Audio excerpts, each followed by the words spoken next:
Hello everybody, welcome to the ether. Thank you for floating with us. The general is also here today. We're wearing the gi. We just had a gi roll, and it was a lot different than our regular rolls, but we brought us some great thought points.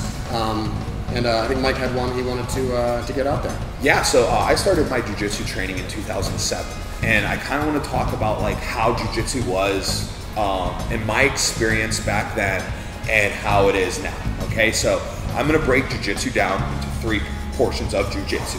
Okay, and anytime I think of jiu-jitsu, my primary focus goes right towards like sport-related jiu-jitsu. All right, another video could be sport for self-defense, in which I will rally for sport and I will beat all of you up. All right, all right. So three types of jiu-jitsu: gi jiu-jitsu, no gi jiu-jitsu, and then jiu-jitsu into MMA. Okay, I feel like I have a fairly good experience to discuss, especially jiu-jitsu and MMA, as I am a former pro fighter, Bellator vet, and no gi jiu-jitsu, as I compete at the adult black belt level in the IBJJF. And, you know, I throw my hat in the ring at the ADCC East Coast and West Coast trials. So I am competing at, you know, the higher levels in both of those, which I have not competed at the highest levels in the gi. Right? I have only competed up to brown belt. I have not done a higher level gi match in the black belt yet. So I just kind of want to talk about like how it was when I started and how it is now. So I think at the beginning of jiu-jitsu, like the root, the trunk of jiu-jitsu, all three of those are very closely related, right? There's very small differences in between it. And I'm talking like small differences as in, oh, here's a collar, oh, here's a sleeve, oh, here's a strike, oh, here's a collar tie, here's a wrist, right? Like those like initial differences, but like, you know, that doesn't honestly change too much of jiu-jitsu. And back in like, you know, the early 2000s or even the late 2000s up till 2010 there, that's just what it was. It was like fairly close. Like everything was fairly close. Even at the higher levels, it split apart, but it didn't split apart that much. And now, you know, 2023, drastic differences, right? Still at the trunk, it's the same, but the higher we get up in the tree, the further apart those branches become, you know? And I think it's trending to go in the same route, okay? And if we look at like the details of why, like what are the like, it's like, you know, it's like, games and techniques and concepts that do separate it so much. And I would say that MMA has been fairly consistent, right? I would say that that's where the least amount, and there's certainly been developments as far as strategies and techniques for your jiu-jitsu in regards to MMA with dealing with strikes and utilizing strikes offensively, but not nearly as dramatic as no-gi and how leg locks really, you know, completely turned no-gi on its head and changed the game dramatically, and lapel guards in the gi, right? You know, spider guard was around, it was being used, but it's being used even better nowadays, lassos, and utilizing the lapel itself as a grip, you know? And you know, and like, those are things that make these sports dramatically different and makes it harder to go from one to the other because games can be so dynamically different.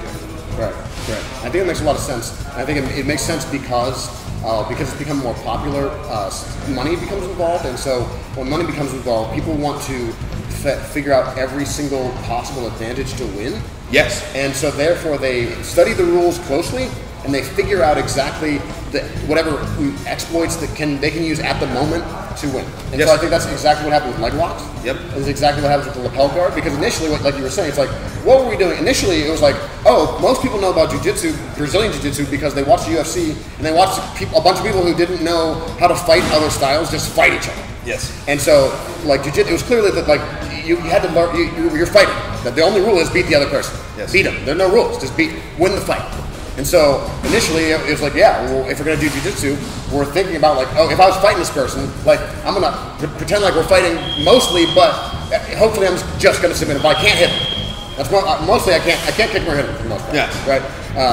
And then you know, you take the gi off, and it's like, okay, I can't kick him or hit him, but also now I really can't grab on him that well, but I do want to win, so I can just grab his leg. He can't kick me.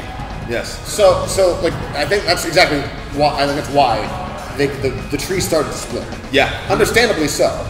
But at least for my personal jiu-jitsu, I like to think of it as close to the trunk as possible. Where it's like, if I'm fighting somebody, because then I want to think of all my reactions to be as if I was fighting somebody first. Yeah. And then like if I'm playing around, if I'm like, okay, we're not really fighting, I'm playing around, then we can like tickle each other's feet or whatever. Yeah, for sure. And I think like, it just makes sense with evolution of anything, right? Like you get like the low-hanging fruit first, right? All that low-hanging fruit, which is all like the very common core stuff that, works in all three styles. And then, after all that's been picked, right, we got to start to go after the harder stuff, or we got this, it takes like almost like 2, 3, 4 times as much work just to get one more little bit. And like, that's where we start to be like, oh, the lapel. Hey, you know what? There's not a limb inside the lapel. It's hard to break that grip because there's nothing inside of it, right? Whereas opposed to a sleeve grip, like, boom, like there's a limb in there, right? Like, you know what I mean? Right. And things like that. So that's what I think started that evolution of going down those dramatic different paths. Right. And I think it continues to evolve, especially, and I think it's funny. It seems like, at least in Nogi, it's like starting to come back where it's like, we're going to like start wrestling up now. It's like, okay, like if you were just fighting in the first place, your first instinct would be just to get back up. Yeah. And I think that as people like start to get better, everyone starts to equalize their skill and understanding of like, oh, these like newer like leg locking things. And it's like, okay, well now we can't do that anymore. So now we're just gonna wrestle back up and go back to what we were doing in the first place. Yeah. It became less of like an outlier niche skill, and now that the game, a lot of people are familiar with it now, and it's not this as new of a thing. So now it like kind of like settled itself down, and now we're back to like normal like factory setting almost in a way, and I think that's going to continue to happen. And the reason I think it's going to continue to happen is I come from a wrestling background, and we've seen that happen time and time again in wrestling, and we will see things like old trends come back. Yep. You know what I mean, and stuff like that. And is that what happened like initially too? Where it's like if you would ask Elio Gracie, it's like, hey, what about these footlocks? He'd be like, yeah, you can do that, but like they're gonna kick you in the head though. Oh yeah. Like is that, or maybe like whoever people who train with Maeda and all those ex-catch wrestling Japanese guys, they were like, yeah, we all understand the leg locks, but we all understand leg locks, so we're just not gonna, we don't do that. Like, Roger Gracie's not out there doing leg locks, and he's out there choking you with the gi. That's the fundamental. Yes. Yeah. I'm not criticizing other people's style they want to play. I'm just saying. Yeah. But anyway, thanks for watching. Thanks to the General for being here. Put the gi on. Strap up your pajamas and figure out how good your defense actually is. And hit the bell. And come down and burn.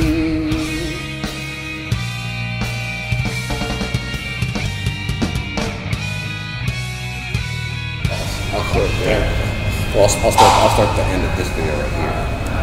So let's get everyone to wonder what you're saying. Okay. Yeah. Good. What do you want to cover? I say, what do you feel about recovering like how the trunk's the same and the splits? Okay. Yeah.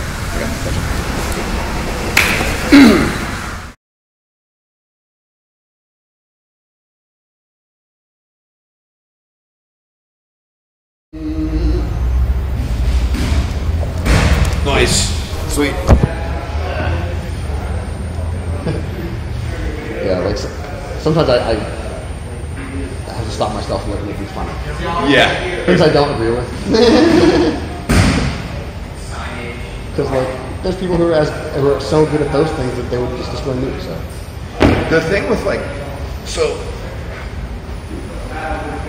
locks, all right, like they shouldn't be first. Like I think they're valuable, obviously valuable, because literally I've lost 5 matches as a black belt, and 4 of them have been to leg locks, so like clearly valuable. But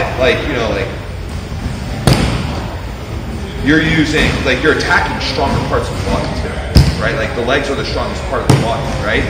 So it makes sense that first, it would make more sense to be ideal to attack an arm with your legs, right, rather to attack a leg with your arms, right. You know? Right.